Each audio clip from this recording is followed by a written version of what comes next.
You better thank a union member. For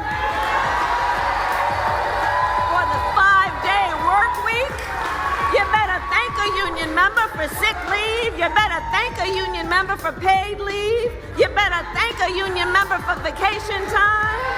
The Kamala Harris campaign is starting to reek of very strong desperation, regardless of whatever they say publicly, because obviously a campaign is never going to admit that it is losing. But when you look at the strategic chess moves they have made in the past couple of days, this is not a campaign that believes it is winning. This is a campaign that fundamentally not only thinks it is losing, but believes it may be in trouble. So I'll tell you all about it today, folks. Happy Labor Day. I'm Vince with RTM News, and if you enjoy our content, be sure to hit that like button and subscribe if you are new. Now, you may say, why would Kamala be desperate? I thought she's winning in the polls. I thought Trump was the underdog in this election. Well, we'll talk about what we know publicly and what we've been hearing privately. But publicly, it is a fact that in the past week or so, Trump has been starting to gain back in the polls. I would argue it's really just coming back to reality, right? Her honeymoon phase is over. That famous August, Democrat response bias that you've historically seen at this time in the year in the polls is starting to fade. It is obviously Labor Day. And when you look at some of the electoral models here, for instance, Trump is now beginning to lead once again in RCP. And even Nate Silver now forecasts him as the favorite once again to win the election. And there's some indication maybe we're just going back to pre-debate Biden, where Trump is still a little bit favored here. But more importantly, we have heard a lot of chatter recently about how the internal polls for the Kamala Harris campaign are not nearly as good as the ones you're seeing publicly. And even Democrat strategists like David Axelrod have pointed that out. You know, there's a lot of irrational exuberance on the side of on the Democratic side of the aisle right now, because there was despair for some period of time about what the November was going to look like. Now people feel like there's a chance, but it is absolutely Trump's race to lose right now. He is ahead, and he is ahead most of the battleground states. They're close. They could be won by either candidate, but there's a lot to be determined in the next 90 whatever days, 96 or whatever it is left.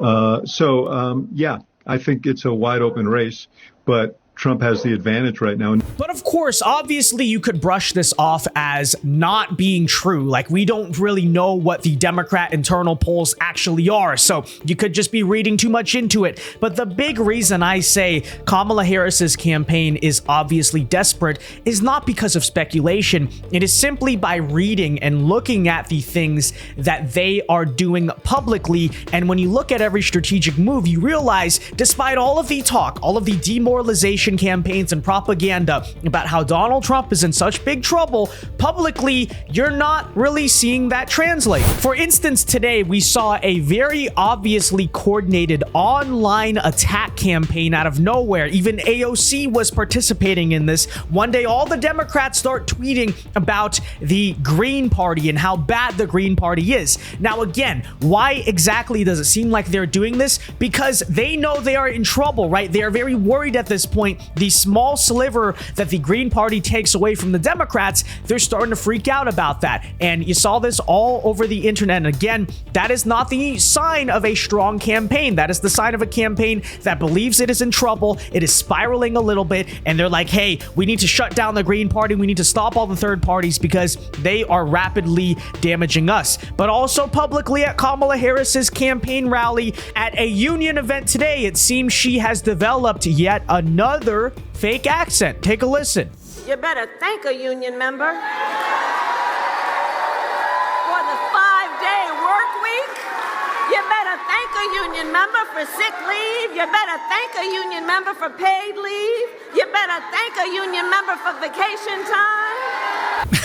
So Kamala Harris obviously doesn't talk like this, and this is not the first time she has busted out a fake accent. But if you listen there, this is actually a new accent for her, right? This is not the same street accent she used to use before. It is turned up to like 11. And again, I ask the question, is this the move of a strong campaign? Do strong campaigns need to try to bust out fake accents to win more votes? I would once again say, no, that's probably not true. And you listen to Tim Walz speaking at Labor Fest earlier here today, and he's going all in, it seems, on Project 2025. Everything's not working out for them. They did not have a very good CNN interview, as you saw over the past weekend. And so now, what are they going for? The bread and butter attack lines, getting desperate here. Take a listen. They have told us exactly what they're going to do.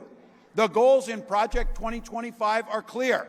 It should be subtitled, How to Screw the Working People. That's how it should be listed. When you make it harder to unionize, you make it harder on all workers. Allowing employers to cut overtime pay or even eliminate it.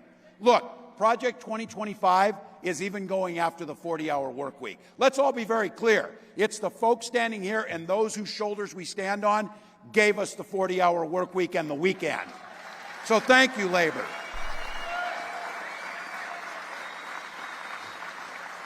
Somebody said, what's next? Child labor? Hell yeah, it's in there. That's what they've got in there. You see states doing that, putting our children at risk. That's what they'll do. So look, they'll go after things like Social Security and Medicare. And I keep saying this. Repeal the Affordable Care Act. Go back to no pre-existing condition protections. And even if you're not on the ACA, you know somebody who relies on it. And here's what I say.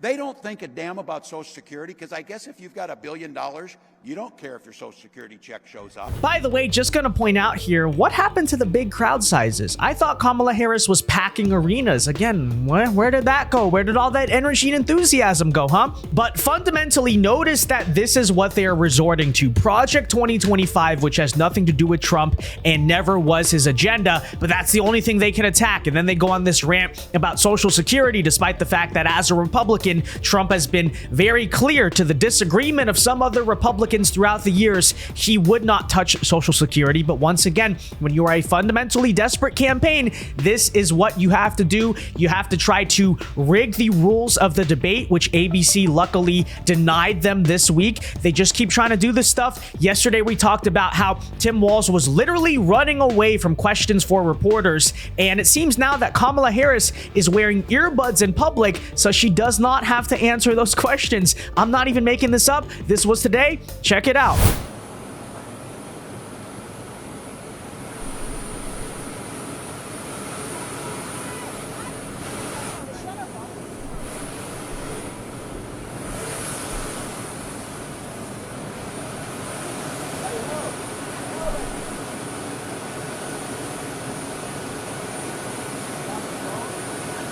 She is so scared of answering questions from reporters that she has earbuds in, but it seems to me still has her phone up to her ear pretending like she's answering a phone call, which is obviously... So why do you have the earbuds in then? Like, it doesn't even make any sense, right, folks? It doesn't even make any sense. But yeah, perhaps why does she need to take fake phone calls in order to avoid talking to the press? Once again, maybe graphics like this here on your screen are why. They are not confident. There's a reason they're running scared. There's a reason why the attacks are getting desperate, even attacking the Green Party. I thought they were so irrelevant. Now they're desperately concerned. Why? Because Kamala's campaign must see way worse internal polls than we are being told. And to me, that is obvious at the current moment. Now, that said, ladies and gentlemen, let me know your thoughts on the current state of the election in the comment section down below. Do you think it's all just coincidence? Hey, maybe she's just inventing a fake accent, you know, but I really think it's very obvious what is going on here. So that said, let me know your thoughts. And until next time, I have been Vince with RTM News. Peace.